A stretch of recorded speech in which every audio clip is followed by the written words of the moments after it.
Hello বন্ধুরা, good morning. কেমন আছো তোমরা সবাই? আমি মৌসুমি, আবার একটা নতুন ব্লগে তোমাদের সবাইকে স্বাগত। তো এখন বাজে সকাল হচ্ছে ওই 7টার মতো। আজকে না ঘুম থেকে উঠেছি 5:30টার সময়। আজকে থেকে এক্সারসাইজটা স্টার্ট করলাম। আজ করব কার করব করে করে আর হয়েই উঠছে না, মানে গা হেলামি দিয়ে দিয়ে শুয়ে থাকছি। তো যাই হোক, আজকে ভাবলাম যে না করবই, তো স্টার্ট করেছি অনেক দিন পর। তো বেশ সকাল সকাল উঠে মনটা বেশ ফ্রেশ লাগছে, আর তার সাথে সাথে এক্সারসাইজ করেছি। তো পুরনো সব বন্ধুদের সাথে অনলাইনে দেখা হলো। তো যাই হোক, যেহেতু আমার এক্সারসাইজটা অনলাইনে হয়, ওই জন্য তোমরা আবার ভাববে হঠাৎ আবার অনলাইনে কি দেখা হলো। তো যাই হোক, এক্সারসাইজ হয়ে গেছে। তো তারপরে এখানে আমি রান্না বসিয়ে দিয়েছি। আমার রান্নাটা মোটামুটি অনেকক্ষণই আগে হয়ে গেছে। ভাত মানে হয়ে গেছে অনেক কিছুই, ভাত, লাল শাক করেছি, আর বাঁধাকপিটা তো ছিল অর্ধেক, আর আগে খেয়েছিলাম। তো আজকে যেন বাঁধাকপিটা সেদ্ধ করে তারপরে করছি। তো বাঁধাকপিটা হলেই দেখি আর একটু মাছের তরকারি করব, ঝোল আর কি। তো সকালবেলা এই যে দেখো আমলার জুস খাচ্ছি। এটা কতদিন ধরে আর কি স্টার্ট করেছি, জানি না কতদিন খাবো।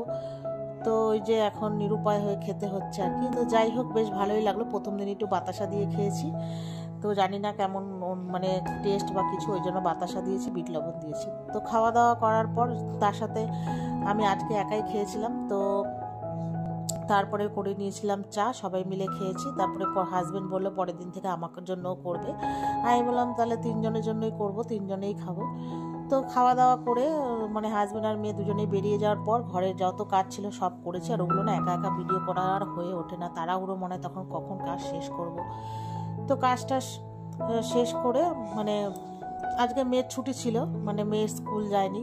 সরি, আমি না ভুলে গেছি আর কি। যাই হোক, তারপরে মেয়ের স্কুল যায়নি। তো এখন বাজে 11টার মতো। মেয়ে ঘুম থেকে উঠে তারপরে মেয়ের স্কুল যায়নি বলতে, মেয়ের তো জ্বর, তোমাদেরকে তো বলেইছিলাম। তো মেয়ের ওই জ্বরের জন্য স্কুল যায়নি আজকে, বলে আজকে দিনটা থাক, মানে ছুটি নেই, কাল থেকে যাব। আমি বললাম ঠিক আছে। তো বলেছিল প্রথমে যাবে, তারপরে আর যায়নি। আমি বললাম ঠিক আছে, আজকে রেস্ট কর।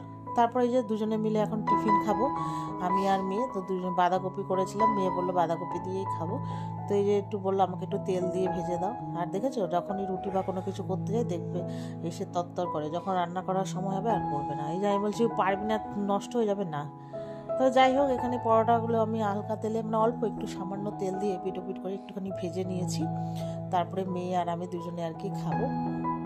তো মেয়েকে বললাম যে তুই তাড়াতাড়ি করে খেয়ে নে, নাহলে শক্ত হয়ে যাবে।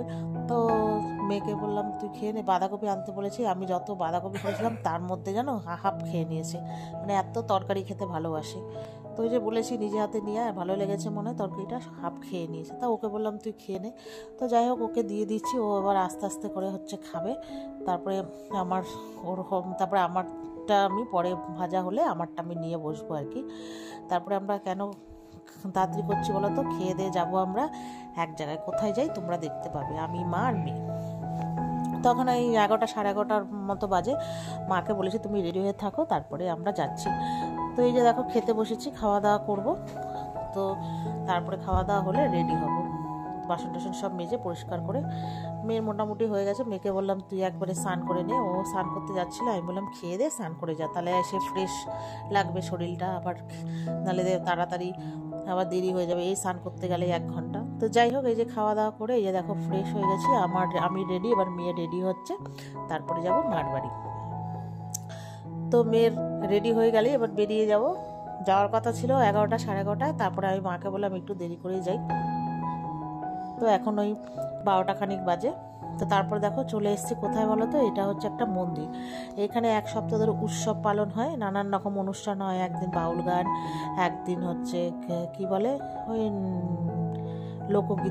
লোকগীত, আর অন্যান্য নানান রকম অনুষ্ঠান হয়। তো আজকে এটা হচ্ছে শেষ দিন। তো সকালবেলা নগর কীর্তন বেরিয়েছিল, আর এখন ওই যে কি বলছে, এটা হচ্ছে কি নাও কি গান হচ্ছে হয়ে, তারপরে এখানে খাওয়া দাওয়া হবে, মানে খিচুড়ি রান্না হচ্ছে ওইদিকে, আর ঠাকুরকে ভোগ দেবে।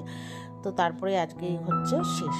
তো এখানে এই যে এখন হচ্ছে কীর্তনের সাথে সাথে সবাই এখন হরিলোট দেয়, বাতাসা। তো আমিও বাতাসা এনেছি, অনেকদিন ধরে ইচ্ছে ছিল। আমার ভাই এর আগের বাড়ি সে লজেন্স দিয়েছে, মানে ছিটিয়েছে। তো এই যে এখানে আমিও বাতাসা এনেছি। সবাই জানো এক একজন 10 কেজি 12 কেজি 5 কেজি করে বাতাসা। আমি জানা বাতাসা নিয়েছি, তার থেকে হচ্ছে বাতাসা মানে পেয়েছি সবাই ওই যে হরিলোট দিয়েছে, আর মানে লজেন্স পেয়েছি, ক্যাডবেরি পেয়েছি, আর তারপরে বাতাসা দিয়ে পুরো মাথা আমার মেয়ের ফুটোর মতো হয়ে যাওয়ার অবস্থা। এত বাতাসা আমার কপালে আরেকটু হলে চোখে লাগতো, কপালে টপালে সব জায়গায় বাড়ি খেয়েছি। তারপরে যাই হোক প্রসাদ খেয়ে বাড়ি চলে এসেছি।